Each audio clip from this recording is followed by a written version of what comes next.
Bismillah, alhamdulillah, wa salatu wa salam ala rasulillah. Assalamu alaikum wa rahmatullah, and welcome back to the Thriving Muslim Women podcast, where we stop chasing impossible standards and start reclaiming the peace and the power already written into our divine design. We will blend spiritual truths with practical mindset tools to help you redefine success on your own terms and to nurture your soul while elevating your life. I'm your host, Danielle LoDuca, and I'm really excited to be here with you today live. So as we go through this episode, inshallah, please feel free to ask questions, to give your feedback in the chat, inshallah, and I will be following along with that, inshallah. So if you are tired of temporary fixes when it comes to your well-being, so maybe you have gone through exhaustion, burnout, and you've tried to turn things around, to feel better, to feel stronger, and to be able to really pursue your goals and fulfill your roles in the best way possible. But whatever you've tried feels kind of temporary. It doesn't really last. It doesn't really fix the root cause. Then this episode, inshallah, will give you the blueprint for true purpose-driven self-care that finally stops the cycle of burnout and depletion.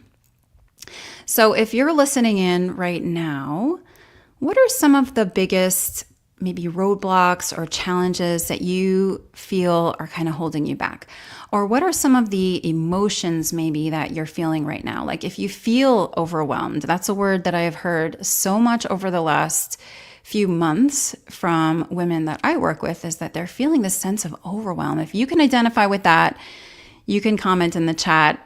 Just say me, or maybe you want to comment with where you're tuning in from, inshallah. Or you can just say yes, right? Because sometimes we feel really alone in that feeling as well. Like, what's wrong with me? Why am I exhausted? Why am I overwhelmed? Why am I burnt out? Like, I shouldn't be like this, right? But you are not alone. It is so common. But maybe if you look back in your life, you can remember a time, and maybe you're in that time right now, where you felt spiritually, physically, and emotionally full, fulfilled, satisfied. Maybe you were able to set really clear boundaries you felt really good about. Maybe your prayers were really consistent. You felt connected spiritually. And maybe you moved through your days with a lot of energy, a lot of purpose. You were feeling really good. So if you've ever felt like that, think back to that time. When was that? Was it a long time ago? Was it when you were young? And if you want to comment about your experience having been in that state, please let us know. When was that? What were you doing? What was different? And then I want you to imagine Layla. So imagine a woman named Layla. When she was younger, she was like a beacon of holistic care. Like she was really taking great care of herself. She had a morning routine. She was nourishing her body. She was joyful. She felt connected in her prayers and her worship, and she was thriving. But as life went on, as it often does, it shifted. And as years passed, maybe Layla got married, she became a loving mother, and she threw herself completely into those roles. But she started sacrificing her sleep and putting her own personal needs, even her ibadah, her worship, on the back burner. And she was there for everyone. She answered every call for help, even when she had nothing left to give. So what happened to Layla after some time? She became a shell of herself, exhausted. And let me know if you can identify with any of these ladies. Exhausted, resentful, losing her patience easily, maybe yelling at her kids, and then constantly feeling guilty because she knows that she's not the woman that she should be. So she had given until the point of complete and utter depletion.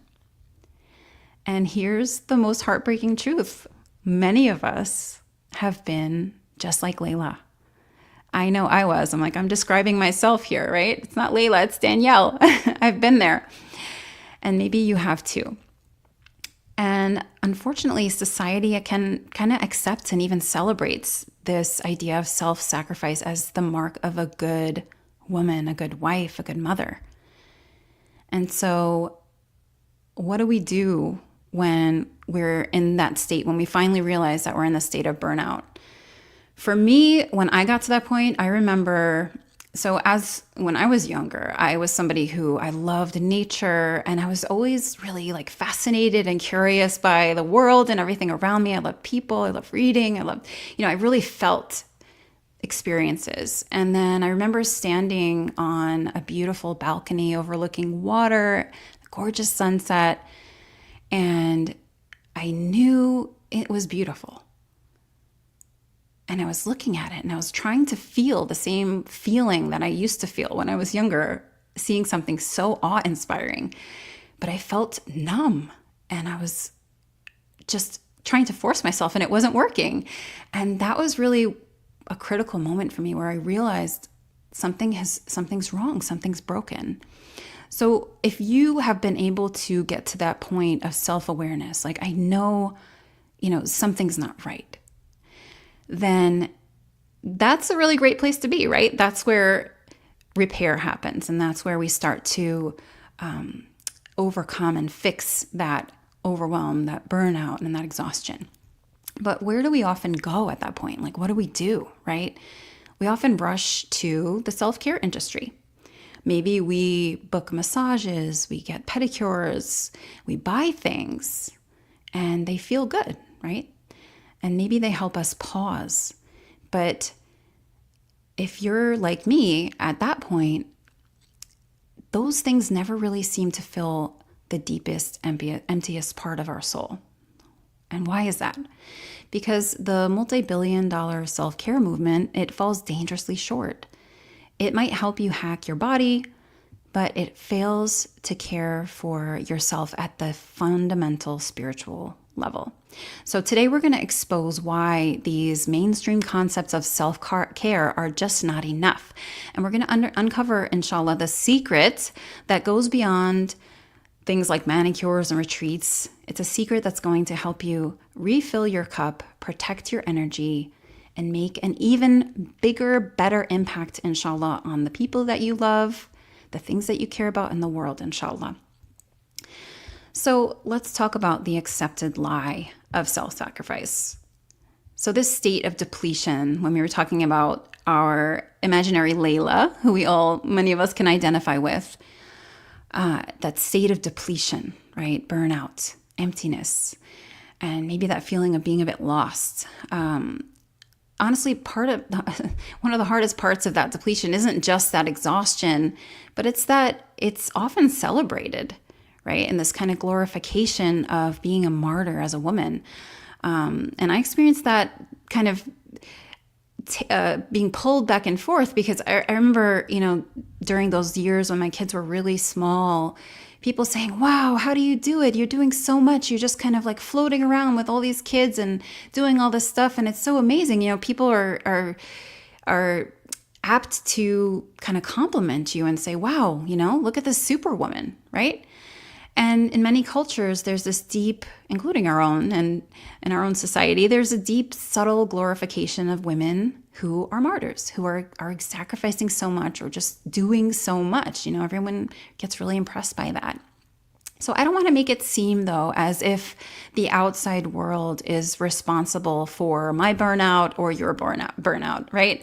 Just because this kind of martyr woman is glorified and appreciated and celebrated, that doesn't mean that it's everyone else's fault. The truth is that all of us, we always have a choice. So if we find ourselves in a situation like this, that we've described, this burnout situation, this self-sacrifice situation, it means that we are personally buying into this idea and we are supporting it, right? We're supporting it by believing it, by buying into it, and playing it out in our own lives. Have you ever been the one who was perpetually tired, the one who always eats last? Maybe you even clean up the leftovers from your kids. I've seen that so many times. By eating them, I mean. And maybe you sleep last. Maybe you wake up first. And is there a part of you that believes that that deep sacrifice is actually a measure of whether or not you're a good Muslimah whether or not you're a good devoted wife, a phenomenal mother, a perfect daughter, do you feel like this is how your worth is being measured?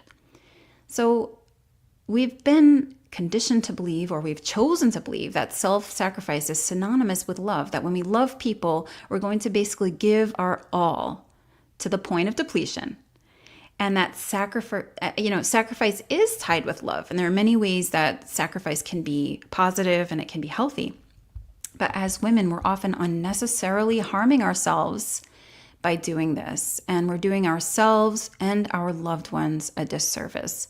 So if you're listening in today, or if you're listening to the recording, have you ever been in that position where you have given and given and given so much to the point where you've depleted yourself, and you find yourself either as like a shell of who you used to be or who you know you're capable of being? And maybe you've started to realize, or you realized in the past, that you're actually doing yourself a disservice, and you're actually doing the people that you love a disservice as well. And that's one of the most important things to realize and understand, because oftentimes that sacrifice is coming because we really want to show others that we care. But I want to ask you a really important question. And this is a great question that you can kind of have in your pocket and ask yourself when you feel yourself going too far when it comes to self-sacrifice. What are you trying to prove? Are you trying to prove your self-worth? Are you trying to prove that you're a good enough woman, a good enough mother, a good enough wife? What are you trying to prove? Right? And when you ask yourself that question, it can help to kind of point you in an important direction so that you can start to remedy and bring things back into balance, inshallah.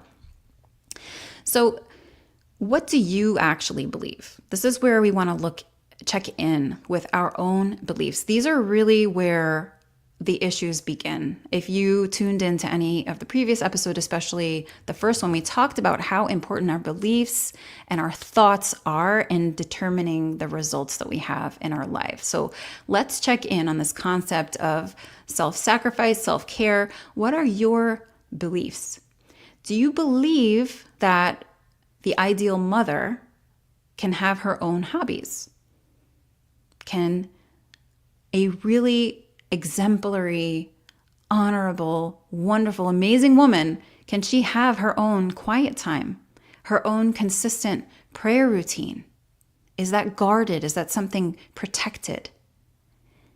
Or do you believe that the ideal woman is constantly busy? Her hands are always full. She's always doing a million things. Her face is tired, but she's still smiling. And she's not complaining.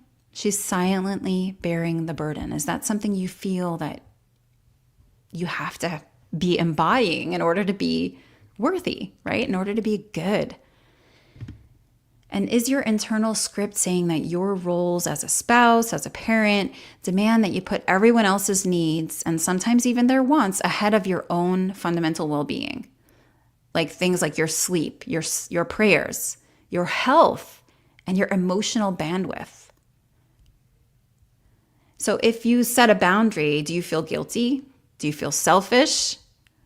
These are words I hear women saying all the time. Like they want to make changes, but then they start to feel so guilty, or maybe this is too selfish, or what if I'm not doing enough, right? And maybe you're not even prioritizing things like your prayer over, for example, your child's non-urgent whim.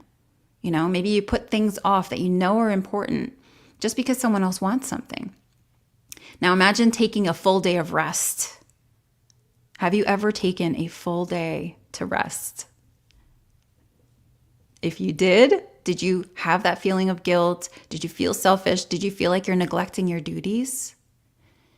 I mean, even when you're sick, I see women sick, so sick, and they go about their life as if nothing is happening internally. Like as if they were 100% well. They do everything the same way they would do any other day. So have you ever been that person? And sometimes we can say like it's a cultural pressure. Like we feel like we have to, because otherwise we're not measuring up somehow to some standard, some cultural or societal standard. But ultimately this pressure is really internal.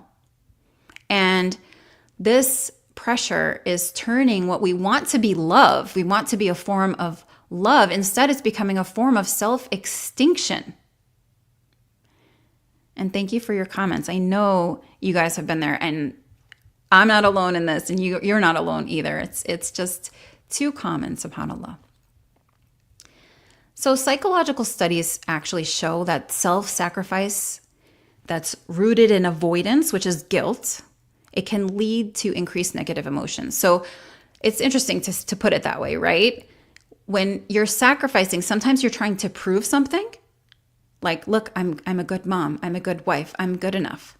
And on the other hand, it could be that you're trying to avoid something. You're trying to avoid that feeling of guilt. You're trying to avoid being seen as selfish. And this will directly lead to increased negative emotions.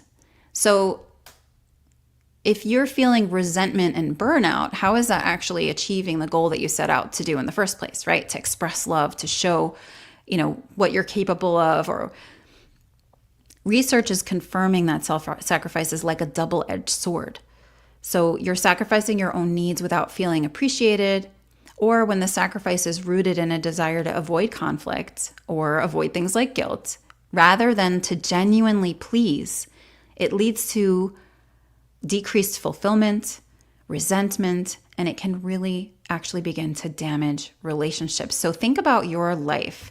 And if you're in this boat right now where you're kind of in the midst of overgiving and maybe over self-sacrificing, maybe you can think about, like, what are your relationships like right now? Are there relationships that are beginning to feel like they're not healthy, like they're breaking down, like they're not thriving? Or maybe if you're thinking back in time to a time when you really were burnt out or you were overgiving like this, what did the relationships look like? So when we're self-sacrificing this way, and studies have shown that when you sacrificing like this in relationships, because oftentimes this is happening in relationships, right? Nobody's really like on their own, doing their own thing, and then at the same time sacrificing to this degree that we've been talking about. It usually is related to a relationship with children, with a spouse, with a parent, and suppressing. The studies show that suppressing your own needs, it often backfires. It's leading you as a giver to feel less authentic, right? That feeling of being a shell, like, who am I even, right? When you're constantly trying to please others or avoid looking a certain way or conflict, then you kind of lose a sense of who you are. And you're definitely not feeling fulfilled, even though you set out in the first place to kind of do good and give love, right? And it can contribute to depression as well. So if you've ever had symptoms of depression, you might want to check in here, right?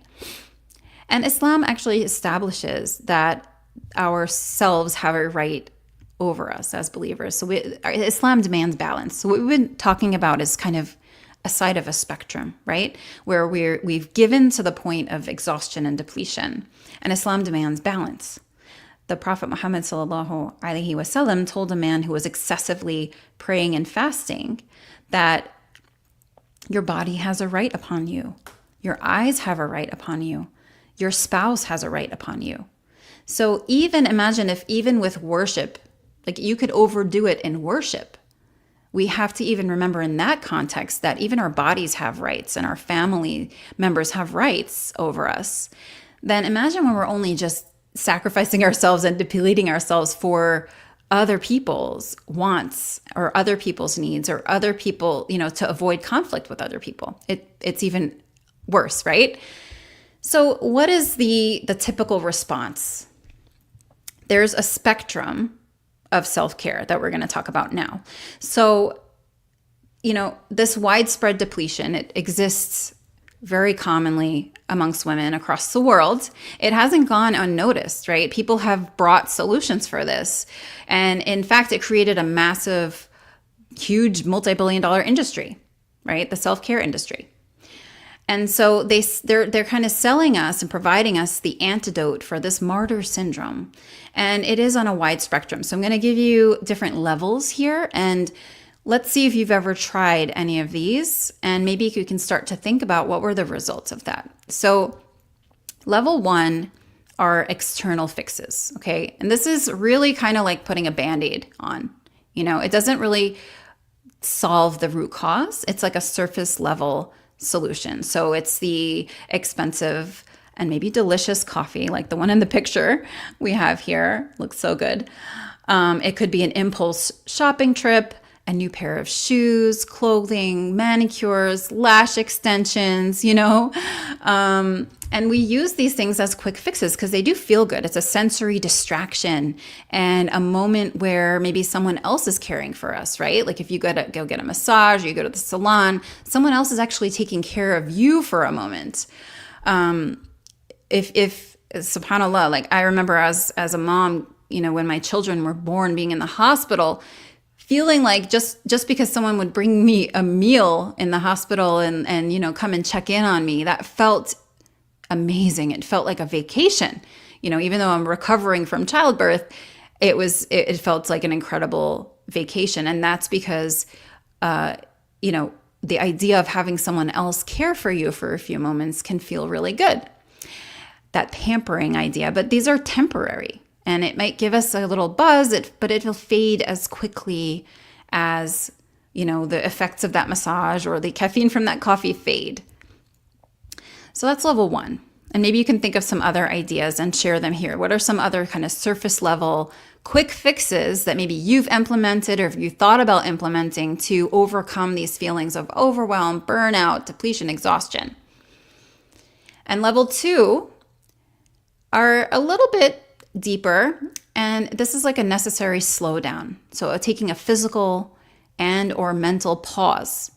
And massages can fall into this category as well, right? You're really taking a break, leaving your family, doing something on your own, giving yourself some alone time, maybe a gym membership, or joining a fitness class, a wellness retreat. Maybe you're even going away for several days to take care of yourself. That feels like you're really taking initiative and doing something for yourself to help yourself recover, to slow down, and to kind of regroup, feel more grounded, right? Digital detoxes fall in this category, and these are often genuinely beneficial. All of these can be genuinely beneficial. And they do help you slow down, and they'll help that overtaxed nervous system. So one of the problems with this and why we feel so exhausted and burnt out is because our nervous systems are on high alert. We are in the stress response, that sympathetic nervous system response in a chronic way, 24/7 on high alert. And things like these breaks, taking some time for yourself, doing something for yourself and slowing down, it can help relieve that overtaxed nervous system and help you get into more of the parasympathetic nervous system, and you'll hear this discussed a lot when you listen to, self-help podcasts or read these books. And there's definitely merit to this. They address that physical exhaustion, and they're like hitting the reset button on your body and on your mind, giving you a necessary rest so you can kind of get back on solid ground.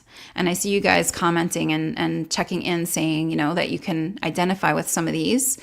Shopping is a really definitely common one. And, how long does that feeling last? That's what I want us to think about as we go through these levels. Like, how deeply do these things help us? And they're all important, right? Let's look at level 3. And this is more of the extreme side of the spectrum. And this is like an extreme act of self-preservation. And it can be described as a rebellion in many cases as well. So these are when you see women, leading, they're so depleted, they're so fed up, they've had enough, their tolerance level has been met and surpassed, and they start taking some drastic actions like seeking divorce, right? Or deciding I'm not going to get married at all ever again, or whatever, or leaving a community, right? Or leaving their religion or their culture that felt suffocating and demanding. They just say, I'm going to just leave this all behind, right? And this is really the result of what I was alluding to earlier, where we're placing the blame on an external source. So, I'm so burnt out and exhausted because of my husband or my marriage or because of my kids, right? Women have even left their entire families behind. It happens. Or they leave the religion, right? Because they feel like it's Islam that's squishing me and keeping me confined, and I need freedom. So this is a really extreme way of trying to preserve the self by running away from what seemed to be causing this burnout and exhaustion. And so these acts don't feel like a luxury. They feel like the only remaining pathway to self-preservation and survival. So a person who does these kind of things, they're really in survival mode, and they're trying to escape what they perceive as being kind of the cause of their pain, which they've realized that pain or that struggle, that suffering that they're going through, that burnout is untenable. It's not sustainable. So, it's great that the industry acknowledges this pain, and this has become much more common nowadays. So it's accepted now, right? That we shouldn't necessarily be self-sacrificing. There's that shift happening in society that is acknowledging this pain of overgiving, and it is providing us with a ton of options for solutions. And I personally have helped so many women find peace and find energy in using many of these tools. Especially rest and setting boundaries. These are definitely necessary first steps in many cases, but they do fall short. So like, for example, maybe you guys know Mel Robbins, maybe you've heard of Louise Hay. These are some people, I like their work a lot. And, other self-help and wellness educators and influencers, they've given us many powerful tools for hacking the human body, hacking the human mind, and they do improve life to a degree. But none of them truly care for the self, the soul, at its most fundamental and most eternal level. So they're treating symptoms, the symptoms of being tired, stressed, depleted, but not addressing the core reason why the modern self is so desperately empty. And so this is the secret that we are going to be diving into next, inshallah. So let's talk about why do these self-care systems fall short? How come if you go shopping and if you even running away, why doesn't it actually fix the problem? And I want to just again reiterate that these things are not without merit. And these figures that help us a lot, like for example Mel Robbins, she has the High Five Habit book, maybe you've heard of, right? It's a simple act of acknowledging and encouraging yourself in the mirror. It's like approving of yourself and physically speaking to yourself and gesturing to yourself. It's powerful. It's based in science. It has effects in your emotional and mental well-being. And it's about showing up for yourself, about interrupting negative thought patterns, building self-efficacy, and it does help hack your daily motivation. And if you look at the work of Louise Hay, I find her work really fascinating. She talks about how deep-seated self-love is a powerful way to tap into the human body's ability to heal, right? And to be in a state of wellness and well-being. And she teaches the profound connection between our emotional states and our physical health. It's really fascinating stuff. But these are definitely beneficial, right? And they're effective strategies for dealing with stress, for improving your life quality. They might help you heal from different diseases and ailments and function better in the world. But they're treating the symptoms, the symptoms of being overworked, undervalued, emotionally drained. But there's still that gap. So the question I want to pose is, if you truly cared for yourself, right? Like these people, Mel Robbins and Louise Hay, are telling us we should care for ourselves. We should love ourselves. This is kind of the key to self-wellness, to well-being, self-care. But if you truly, truly, truly 100% really cared for yourself, if you really loved yourself, would you only take care of your body and your emotions? And it are things like high-fiving yourself in the mirror and positive affirmations. Are these actually really caring for your soul at the end of the day, right? Logically, no, you wouldn't only care for your body. You wouldn't only take care of your emotions if you really, really loved yourself on a deep fundamental level. Imagine if you're given a complex, beautiful machine, the most incredible machine ever built, right? And you are so fascinated with it. You're in awe of it. You spend thousands of dollars on the best oil, the detailed paint job, the comfiest seats. And then that's like taking care of your body and your emotions, right? So even if you're caring for your body, getting the massages, eating really well, taking the supplements, exercising, and, maybe taking a quiet time to, deal with your emotions and make sure that you're in a, balanced emotional state. If you never look at the instruction manual for that machine, for example, and you never understand what its actual purpose is, you're never actually going to be able to use it correctly. So same thing with the body, with this life. If we don't understand its real purpose, we will eventually run it into the ground, no matter how much we, get our nails done or have our hair done or exercise even or eat well.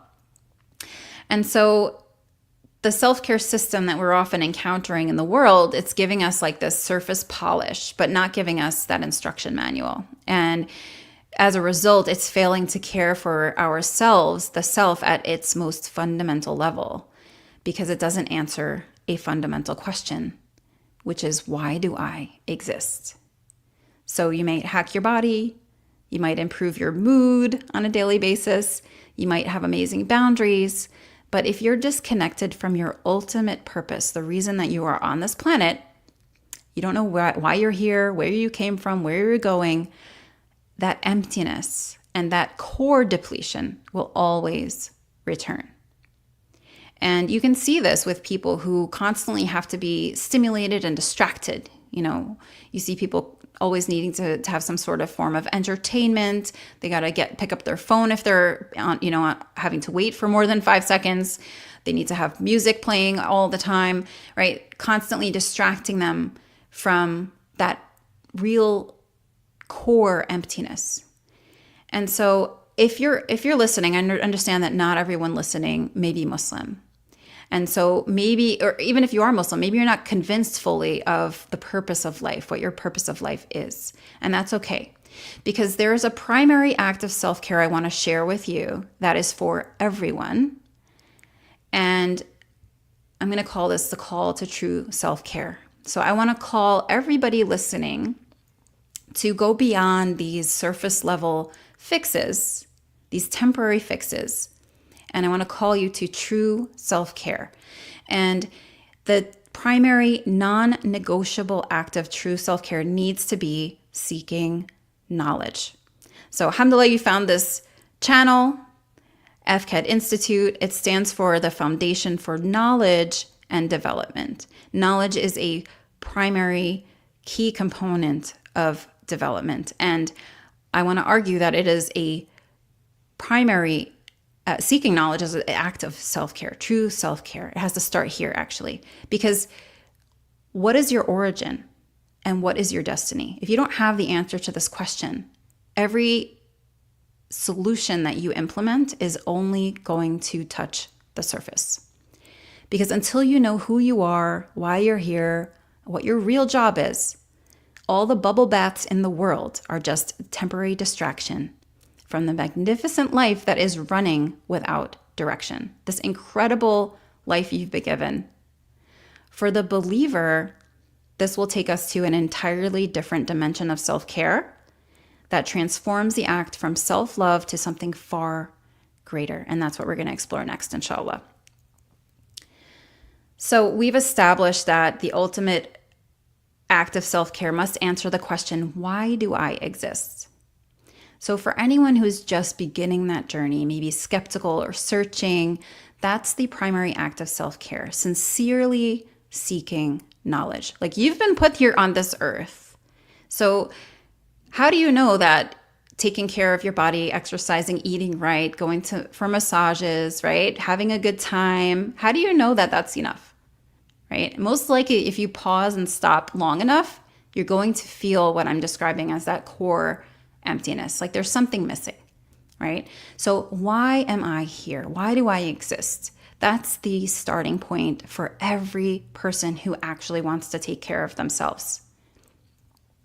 And I really believe that if you ask for guidance, right, even if you're not a believer in God, turn yourself to whatever it is out there, right? If you don't know, how did you get here? Something caused you to exist. turn your attention in that direction and say, I want to know. I sincerely want to understand my purpose, where I came from, where I'm going. And I can say that with so much certainty because I was there myself. I was in that position in 2000. No, it was probably, it might have been 1999 or something like that, where I was really curious. And I was not someone that you would expect to ever become a religious person in any way, shape, or form. And I wasn't even, a particularly good or exemplary person. But because I sincerely and genuinely asked that question, God guided me. God gave me the tools to be able to learn and understand where I came from, where I'm going, who created me, and what am I supposed to be doing here on this earth. I was given that opportunity. Alhamdulillah. So for anyone who might just be beginning that journey, maybe you're skeptical or you're searching, you just start with this idea that if you were to care for yourself truly, then you need to be seeking knowledge. So you can read, you can ask, just sincerely try to ascertain where you came from, where you're going. And know that this is the first step to truly honor the self, that the life that you've been given. So I'm saying that self-care systems fall short because they fail to address this question: why do I exist? And I'm saying that the ultimate self-care is seeking your purpose and then aligning with it. And it's amazing because scientific evidence actually shows us and demonstrates that having purpose is actually protective. So having a sense of purpose, a high sense of purpose in life, is strongly and causally linked to better psychological and physical outcomes, far beyond temporary relaxation. So all those temporary fixes we talked about, having a purpose in life is far more powerful. Research consistently shows that having a clear sense of purpose is associated with lower levels of depression, lower levels of anxiety. It's associated with better sleep, a more robust immune system, and increased resilience after exposure to negative events. But when we talk about purpose in the world, right, I see this a lot, people talking about like, find your purpose, and what do they end up with? Like they end up with some kind of career, or helping people. It's usually still focusing on these external rewards like money or position or recognition, or some kind of other results in the world. Like I helped this many people, or I'm a teacher, so my kids are smiling at me and it makes me feel good. Now I know what my purpose is. All of these things, they can all be disrupted by disappointment, right? All of those things that people are saying is like if my career is my purpose and then something happens to make me unable to, like I get fired, right? Or my business, falls apart and crumbles to nothing. I'm in disappointment. Now what? What happened to my purpose now, right? So it can be disrupted by disappointment, loss, change, and this highlights the need for something more enduring, an internal source of meaning. Islam, alhamdulillah, substantiates all of this, of course. And the Quran explicitly actually gives us the reason for human existence. And it answers all of these questions. Any question that we really would ever need to have to be answered is answered in Islam, alhamdulillah. So it gives us the purpose of life that Allah subhanahu wa ta'ala says in the Quran, I did not create the jinn or mankind except to worship me. So now we know our purpose is aligned not with a purpose that exists solely on earth, not even in our lifetime, right? It's something that is eternal, that always existed, always will exist, our creator. And so if we really care about ourselves, this is what we have to align ourselves. And he said, except to worship me. So we need to understand then, okay, who are you? Who is our creator? And what does worship mean? When I grew up, I had I think I was confused about what worship is. I don't think I understood it at all. They would show people on TV like bowing down to something, or, you'd put your hands together and pray. I really didn't understand what worship meant.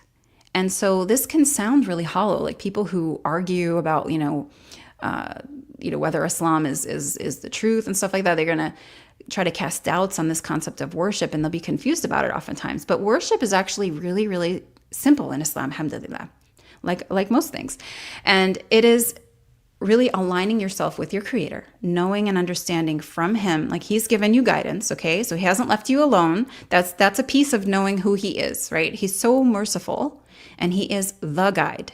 He has provided you with guidance. He hasn't left you alone on this earth to just kind of flounder around and figure it out on your own. He's given guidance. It's there. And he's given it out of his love, out of his mercy, and his desire for us to actually be successful. He's giving us this opportunity, his generosity. He's giving us this opportunity to be successful in this life that we've been given. So worship is following that guidance. It's aligning with it. It's doing what is pleasing to the most loving, to your Lord, to your Creator. And it's avoiding and staying away from what is harmful and what is displeasing to him. And amazingly, it's so amazing because we're talking about self-care, self-love. What's displeasing to the Creator is what is harmful to you. Isn't that amazing? Like if you're going to go, why is alcohol, for example, not permissible in Islam? It's harmful. It hurts you. It hurts your body. It hurts your mind. It can hurt your entire life. It can cause you to lose your job. It can cause you to lose your family, right? These are well-known, well-documented results of consumption of intoxicants, including alcohol. And so when we stay away from that, because God has guided us and told us to stay away from it, we are really, at the end of the day, we're not harming ourselves. We're protecting ourselves. And that is what God wants. So amazingly, what is really encapsulated in this idea of worship is that God actually, our Creator, has love for us, right? And out of that love, he's provided us with guidance and told us, here, this is what is beneficial to you. This is what is protective for you. This is what is going to give you a good life. This is what is going to lead you to success. This is what is going to lead you to eternal bliss and comfort, all the things we try to seek in this world. He's given us a door, a pathway to have that, what we can never achieve in this world. We can have it forever: comfort, pleasure, happiness, ease, peace, all of those things, right? And then he's said, and over here, these things I want you to stay away from. It's because they ultimately can be harmful for you. And I don't want harm for you, right?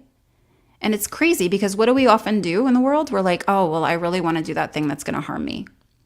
Like being bad feels really cool sometimes, right? It seems really attractive.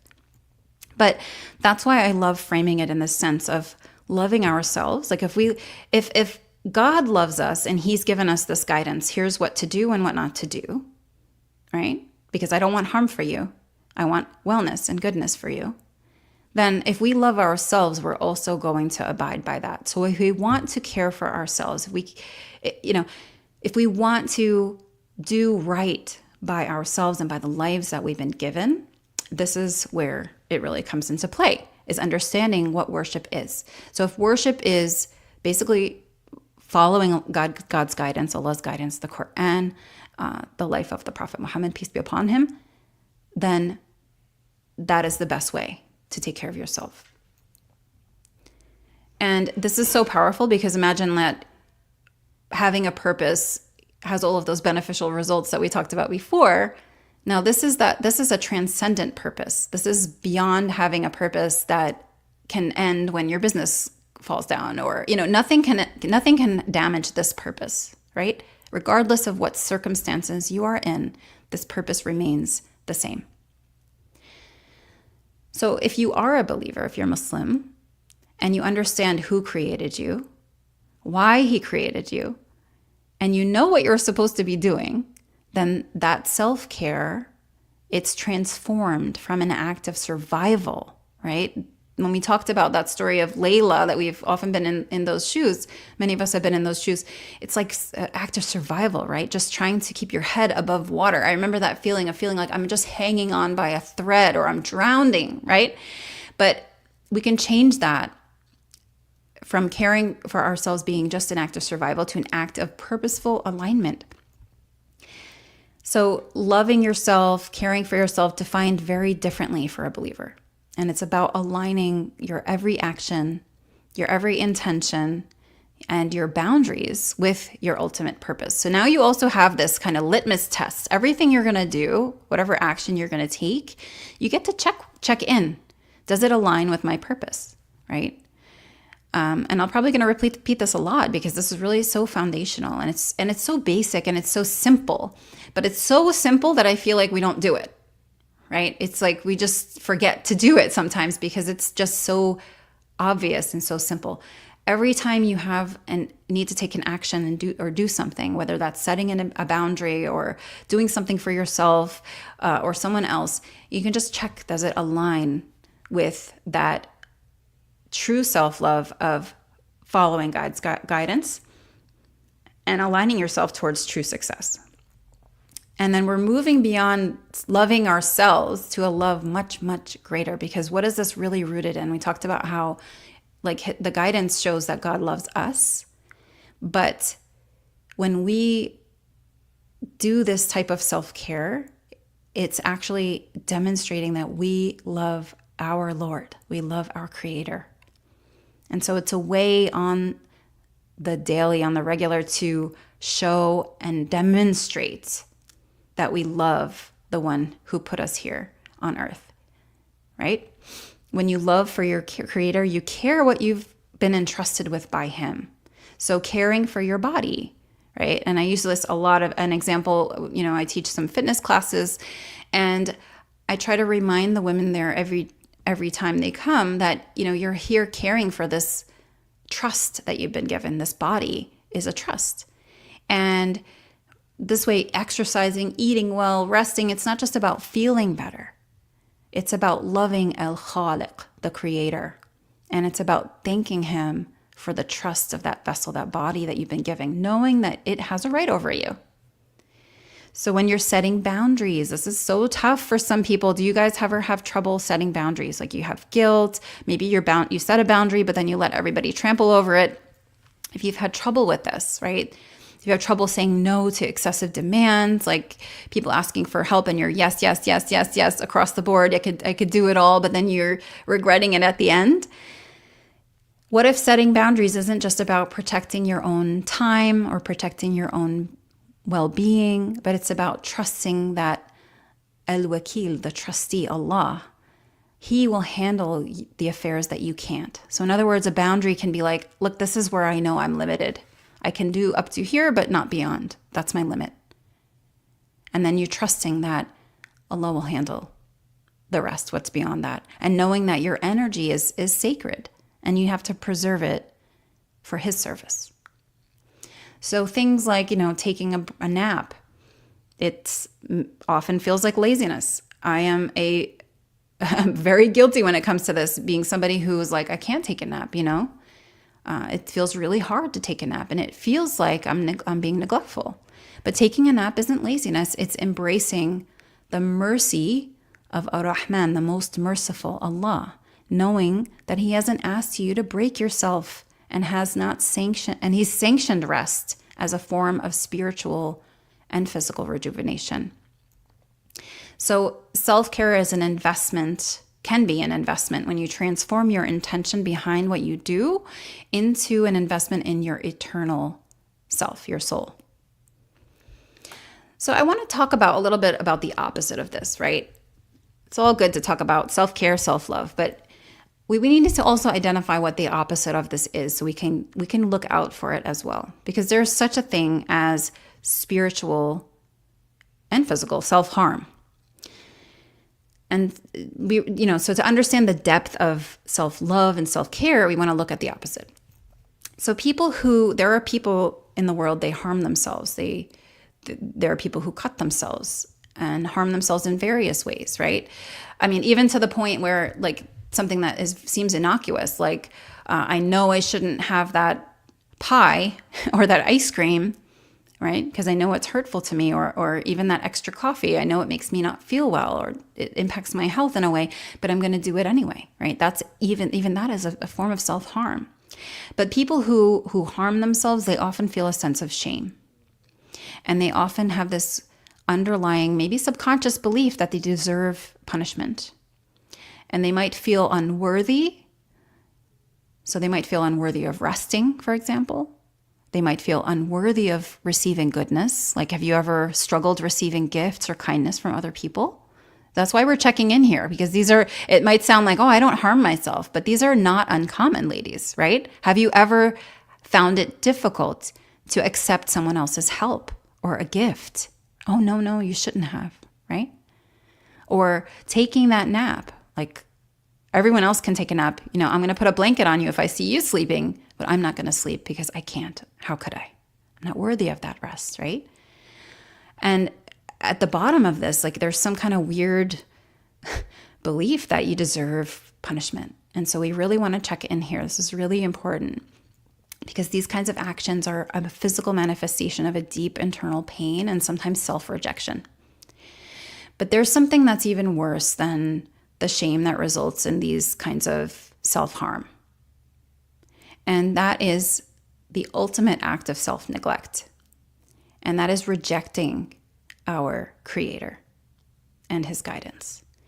This is interesting because, people, when they look at Islam, they're like, what does God need you guys to pray and worship Him, right?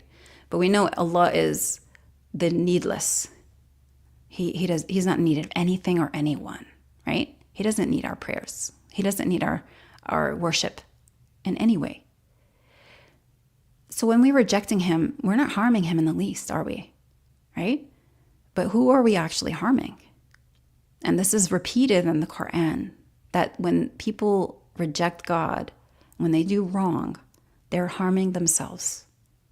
At the end of the day, they're only harming themselves. And so we want to make sure, and we want to check in this section, that we are not rejecting guidance, our Creator, or harming ourselves in any way, shape, or form. So self-harm is actively pushing away the mercy that God, Allah subhanahu wa ta'ala, has offered us through the path of submission to Him, following His guidance. So have you struggled ever with acts of worship, like your salah, for example? Like, have you ever abandoned it? Maybe skipped a prayer, or maybe skipped a bunch of prayers, right? Or maybe waited and saved all your prayers to the end of the day, for example, right? Or maybe you've abandoned it for a period of time. When you knowingly transgress limits, like you shouldn't do something, but you do it anyway, right? Or you should do something, but you don't do it anyway.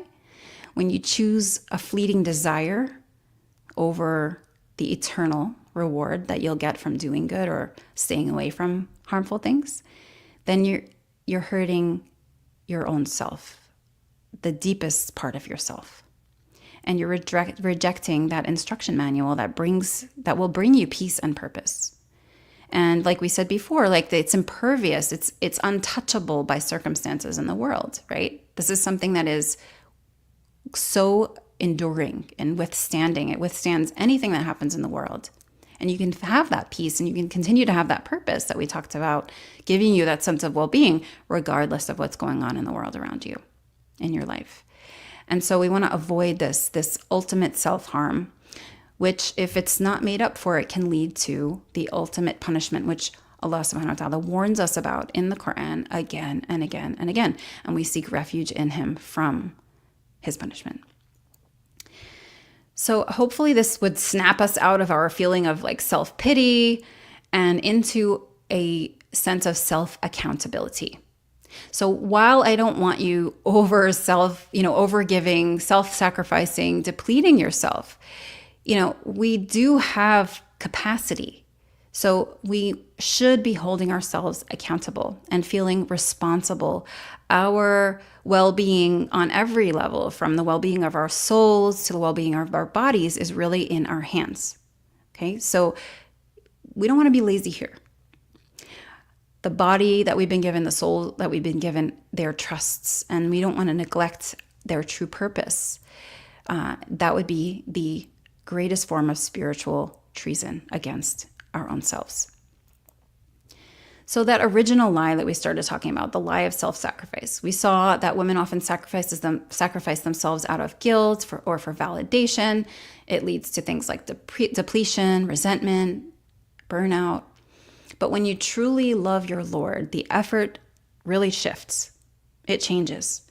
Doing hard things becomes an act of love, a real act of love, not a burden, right? So this is where if you've been doing hard things and you've been burning out, if you can just trace back, like, why am I doing that in the first place? And that's why I asked you, what are you trying to prove, right? You got to ask yourself, why am I doing this in the first place? If you're doing it for a really sincere reason, especially to please your creator, then in an act of love, it will not feel like a burden. So waking up for Fajr, for example, fulfilling your duties with excellence, ihsan, making extra effort in your worship, these are acts of sacrifice. You're giving up time, you might be uncomfortable, but they'll feel really good and they are not harmful. And they'll lead to spiritual fulfillment, not depletion. So imagine like your soul, a tank. When you do these kinds of acts of worship, even if they're in a sense a sacrifice of some sort, you're not going to be depleted by them. You're going to be filled up. So self-sacrifice, that lie of self-sacrifice, is when self-sacrifice is for the sake of human approval. That's where the problem really is. So if you're sacrificing yourself for human approval, looking for appreciation, recognition, someone to say thank you, someone to give you something back, then you're going to end up with resentment, right? But the truth is, if you have effort and you put effort in and you work for Allah subhanahu wa ta'ala's sake, that will lead to spiritual elevation and it will lead to peace. So if you're struggling with this at all, let me know, like, what do you think is the issue? Like, what's holding you back? Because maybe what I'm saying sounds really good. Like, it might sound really lofty and kind of idealistic, but maybe it doesn't sound reachable. Tell me, where are you maybe struggling with this? Or have you ever felt this? Like, do you feel the truth of this? Even if you do, and I'll speak for myself as well, right? This is something that's going to increase, and there'll be times of real clarity where it's really obvious what we need to be doing and it's easy, right, to do the right thing. And then there are going to be times where we feel kind of muddied and muddled and we're not so sure, and we maybe feel a lack of energy and it's harder for us to put that effort in. And so if you've ever felt those, dips, then you're not alone either, and this is not to condemn. Like, when I'm talking about self-harm, it's not to condemn you if you've done any of these things or you're doing these things currently, right? We've all been there. Perfection is only for Allah. None of us have it, right? We're all going to have these ups and downs. It's completely normal. But I am sharing this with you guys so that we can have more awareness. So we want to be able to identify those dips. We want to be able to also reframe, when we're indulging in something that is actually harmful for ourselves. It's actually a form of like self-harm, maybe self-hatred. And so we need to dig a little bit and figure out, why am I doing this? Right? And what can I do instead? What would show myself and my creator that I actually do care? So it's giving you that awareness, I hope, to create those kinds of shifts in your life, inshallah. So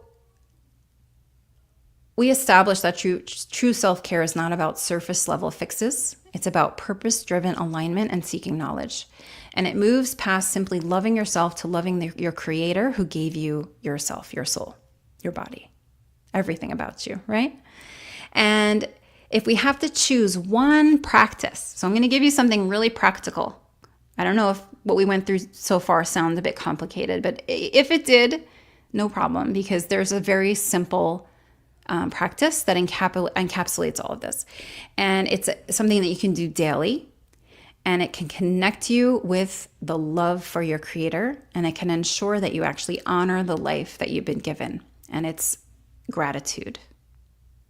Gratitude is a wonderful, powerful act of self-care, because a grateful heart is one that is simultaneously acknowledging the love of its Lord and acknowledging the inherent gifts of the life it possesses. So when you're grateful, you can see things like taking a nap, like taking some rest, or even sleeping at night, as a gift from Al-Wahhab, the bestower, not a luxury or something that you have to fight for. It's a gift. And then you can be grateful for that gift. For example, in the Quran, he says, it is out of his mercy that he has made for you the day and the night, that you may rest in the night and seek his bounty in the day. And perhaps you will be grateful. Look, when Allah subhanahu wa ta'ala mentioned rest in the Quran, it was tied with gratitude. Why did he give you rest? Why did he give you day? To help encourage you to be grateful for those things. Because gratitude is a powerful act of demonstrating your love for God. It's a powerful act of worship. It's a powerful act of self-love. And notice how you're not thanking yourself, right? You're thanking the one who created you and gave you everything that you have. So when you're grateful, you'll see chores and duties as opportunities for worship and impact rather than thankless tasks leading to exhaustion. So what are those mundane things that you're doing that you hate on the regular? Deciding what to make for dinner, cooking dinner, cleaning the toilet. Like, what are those things? Taking your kids to school or doing the laundry, or, what are those things that you feel are mundane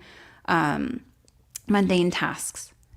And how can you transform them into opportunities that you can feel really good about?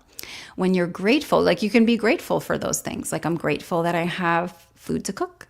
I'm grateful I have the luxury to decide what to cook. I'm not sitting here with one item that I can actually decide what to make. I have clothes to wash. I have a washing machine, or I have water to wash my clothing with. Transform those things into moments of gratitude. And you can recognize your body's health as a precious trust, inspiring you to care for it with dedication. So this is very common, ladies. If you look down, what's going on with your body, right? How much are you taking care of your body with dedication? And caring for your body is gratitude for your body, right? What if not caring for your body, harming your body, letting your body go is ingratitude? Right? And I'm not saying that as in a judgmental way, but as a reframe for you, for each one of us, so that we can think differently when we approach different issues. Because that's an issue actually that a lot of women approach me with, like they're unhappy with their weight or their physique, and then they often get down on themselves about it. But it's really not about you at the end of the day. What if you could just take care of your body because Allah gave it to you and you really appreciate it, and this is your way of showing gratitude to Him? And so saying no to that cookie today, is a way to be thankful to God. It feels really different. A heart filled with genuine gratitude can't remain a depleted heart. It's going to fill you up. And science even shows this. It's amazing. You can do some research on gratitude, what scientists are saying about how powerful gratitude is. Like, on a physiological level, it has a huge impact. And spiritually, we can't even test that, right? But we know because Allah has told us. Look what He said about rest in the Quran. So you can be grateful. So many parts of the Quran are encouraging us to have gratitude. So if you have gratitude, you're not going to feel depleted. You're going to shift your focus from what you don't have, right? So maybe your sleep wasn't perfect last night. Maybe your husband's not perfect. Maybe your child isn't as obedient as you wish, right? Or they're not getting the grades that you wish they would get. And instead, you're going to focus on the overwhelming, uncountable, unfathomable blessings that you already have, right? If you try to count the blessings that God has given you, you'll never, ever be able to count them all. Never. Look at what science is discovering about the way the body functions. We're like, oh, I'm grateful for my eyesight. I'm grateful for my hearing, grateful for my food.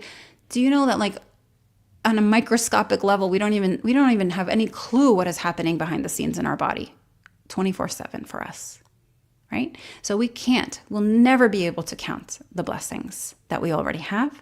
And so having that awareness and that gratitude, it will provide a deep sense of contentment. And that is the true definition of spiritual well-being, right? So all of my givers out there, gratitude also unlocks your ability to give without harming yourself unnecessarily. So I was just reading Surah Qasas this morning, actually, and this jumped out at me.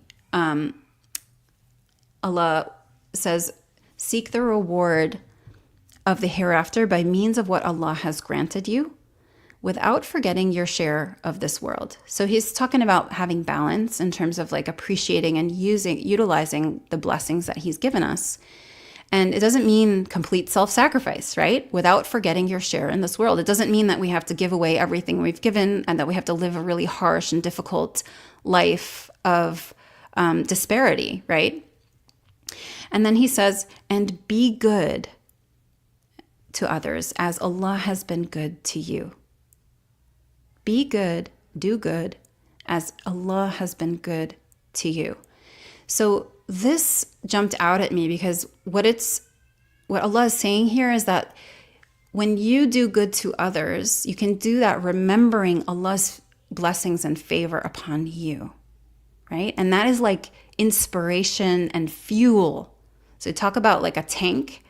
Fill up that tank, acknowledging Allah's endless, countless blessings on you, and then use that as fuel to then do good in the world. So that is a very different, tell me if that feels different to you. The idea of like what we talked about in the beginning of like giving and self-sacrificing until we're burnt out and depleted and there's nothing left, I'm a shell of myself. That's not going to happen if it's like this flow of Allah is good to me and I do good. Because I'm so grateful to Allah. What else should I do besides do good in the world and do good to others and give from what Allah has given me, right? That feels so full and so light and so beautiful. And I feel like you could never ever get depleted if that's the attitude with which you give. So that's Surah Qasas, which is the 28th surah, and it's verse 77. If you want to go and read that chapter, it's so beautiful. And hang on to that. So whenever you're giving and serving and doing good in the world, you don't have to be one of those unsuccessful kinds of givers that gives until you have nothing left. You can be this type of giver that gives as Allah has been good to you. Do good as Allah has been good to you. So what are some of the scientific evidence? I'll share a couple of things, right, about gratitude. Because I just love how science, I'm fascinated by science, and I don't rely on science like Islam is the ultimate guidance, but science always corroborates and just deepens our understanding of these things that we have in Islam. And I just love that. I find it so exciting when these scientists, most of the time not Muslim, right? They're out there researching all these different things, and they just exemplify and show and demonstrate the depth and the power that we have of the guidance of Islam. So gratitude is a powerful psychological tool. It rewires the brain. So when you feel or express gratitude, your prefrontal cortex, the front part of your brain, which is associated with managing emotions, making decisions, positive thinking, it becomes more active. Gratitude triggers the release of dopamine and serotonin, which are both feel-good neurotransmitters. And they directly reduce anxiety, depression, guilt, and shame. Oh my God, guilt and shame, so common. So what's the antidote for guilt and shame? According to this, gratitude. Isn't that amazing? And that reminds me of the dua. If you ever see someone ill or in a situation, difficult situation, there's a dua you say where you praise Allah and thank Him, the one who protected you and saved you from that affliction. And you mention that He's favored you over many of His creation. So that also shows how gratitude, right? Being grateful for Allah's blessings on us, or Allah's protection, and the fact that He's saved us from so much hardship and difficulty that maybe others are experiencing, is another indication of how important and powerful gratitude is, right? And here science is saying that it can actually reduce guilt, reduce shame. And this just strengthens that concept that grateful heart cannot be a depleted one. It's a natural stress detox, and it builds resilience by focusing on the positive, countering the negative rumination often associated with depletion, right? So this is going to put you in a better mindset, and your brain is going to get rewired for that. When we're always complaining and thinking negative thoughts, our brain is getting wired that way, and that will become what's easy for us. So we want to really actively rewire our brain towards gratitude. It's the simple solution. And gratitude is a condition for us to also receive Allah's grace and increase. It's the most direct path for personal abundance and fulfillment. So Allah subhanahu wa ta'ala said in the Quran, if you're grateful, I will increase you. But if you're ungrateful, my punishment is severe.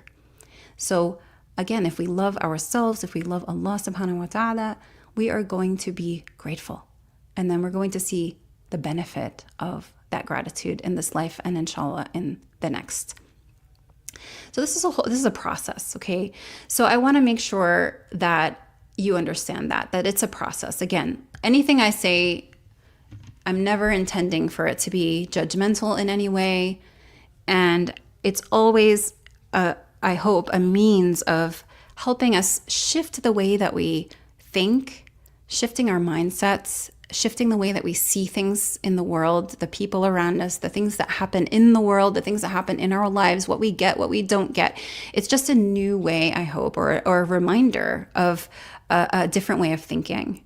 That is a very gentle suggestion that you can implement over time. So you're not going to do this perfectly overnight, right? And there's going to be that ebb and flow, that up and down pattern. So if you are hearing this and maybe you feel overwhelmed by implementing this, or you're like, I don't know if I can, I'm not sure, it sounds really hard, then if you realize that you're in a state of the self-harm that we talked about before, or if you're in a state of deep depletion or burnout, please know that reaching a pinnacle of practice of gratitude, of faith, of love, purposeful practice, all of this stuff, it's not a switch that you flip, right? It is a continuous process of growth over time. It's showing up in very small ways again and again. And then whenever you forget or you fall off track, about kind of coming back to that path again, right? Returning. And there are two things that really matter most in this journey. So for you to be successful in that is sincerity. So having a genuine intention to change and please your creator. So that's something to really, sit with for a moment and maybe learn about. Like if you're not really sure, if it's hard for you, maybe you don't know enough about your creator, right? Maybe you're in that part of the journey where you need to seek knowledge. Who is my creator? What can I find out about him? And you're going to find that he is the most abundantly giving. He's the most generous. He's the most kind, the most loving, the perfect, right? And those things are going to help you shift your intention towards pleasing him. The other thing is consistency, right? So pick something small that you can do regularly. And when we talk about gratitude, something that if you can just attach that with something else that you already do every day, whether that's your prayer, like taking a moment after your prayer to just think of a few things that you're thankful for and just offer that gratitude up to your Lord, right? Or if it's like you go for a walk every day or a drive, right? And taking a moment at a red light to just name things that you're grateful for, right? And allow your heart to feel that sense of gratitude, right? Let it push everything else out of your mind for a moment.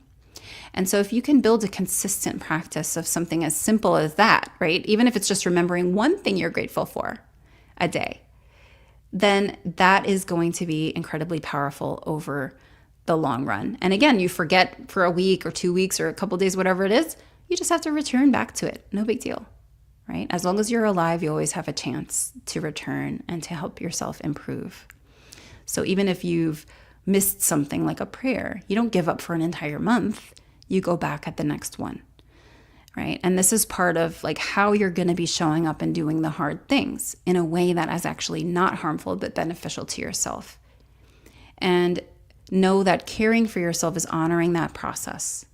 And it's practicing sincere, continuous return to your Lord, to the one who defines your purpose. So you're not a machine that's designed to just run until you burn yourself out. You're a soul. You're designed for worship and connection, and you have to honor that design, right? Just like you need to honor the design of your body. So this week, I want you to replace one purely external act of self-care. So maybe that's that evening thing of like everyone went to bed, so I'll just stay up another couple hours so I can have time to myself, but I know I really shouldn't because then I won't sleep enough. Or maybe it's scrolling Maybe it's a frivolous purchase, buying something you really don't need just for that, momentary good feeling that you get from that. Maybe it's watching television. And then replace something with an act of internal purpose-driven self-care. So maybe in the comments you want to leave here, what is that thing that you're going to replace? There's something that on the surface looks like it's an act of self-care, but you want to actually remove it and you're going to replace it with something else, a purpose-driven act of self-care. And what is that self-care act going to be? If you mention it in the comments or you write it down for yourself, you'll be a lot more likely to actually implement it and take action on it. So share with me in the comments, and so your other sisters can see, inshallah, or write it down on a piece of paper, or just take a moment to quietly make a commitment.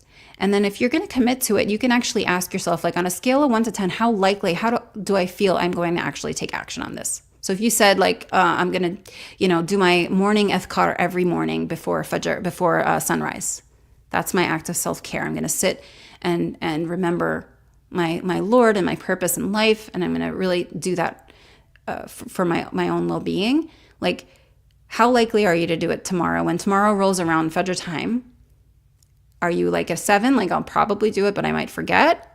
And then if you are something low, like a 7 or below that, then what can you do to make sure that you actually follow through with that? What do you need? And with all of these actions, whatever self-care action you take, why don't you ask yourself, is this action bringing me closer to my Creator and His pleasure, or is it just getting me closer to my next meal or my next nap or whatever, right? So is it purely worldly, or is it actually going to help you, your soul? And you can start super small, like I said, sincere gratitude, one thing a day, right? An intentional kind of reset. But just start with that, with your purpose. I pray that this episode has been beneficial. I'd love to hear your feedback. And for future episodes, I want to know as well, like, what are you dealing with in your life? And what would help you the most? What do you need? What do you want to talk about? And we'll try to address those in future episodes, inshallah. So it is always a pleasure to be here. And please check out the NYCMC FKED Institute YouTube channel. There are a lot of other really great videos that you can learn from. Remember to like, subscribe, comment, ask your questions. We are here for you, inshallah. All right, have a beautiful day. See you next time, inshallah. Assalamu alaikum wa rahmatullahi wa barakatuh.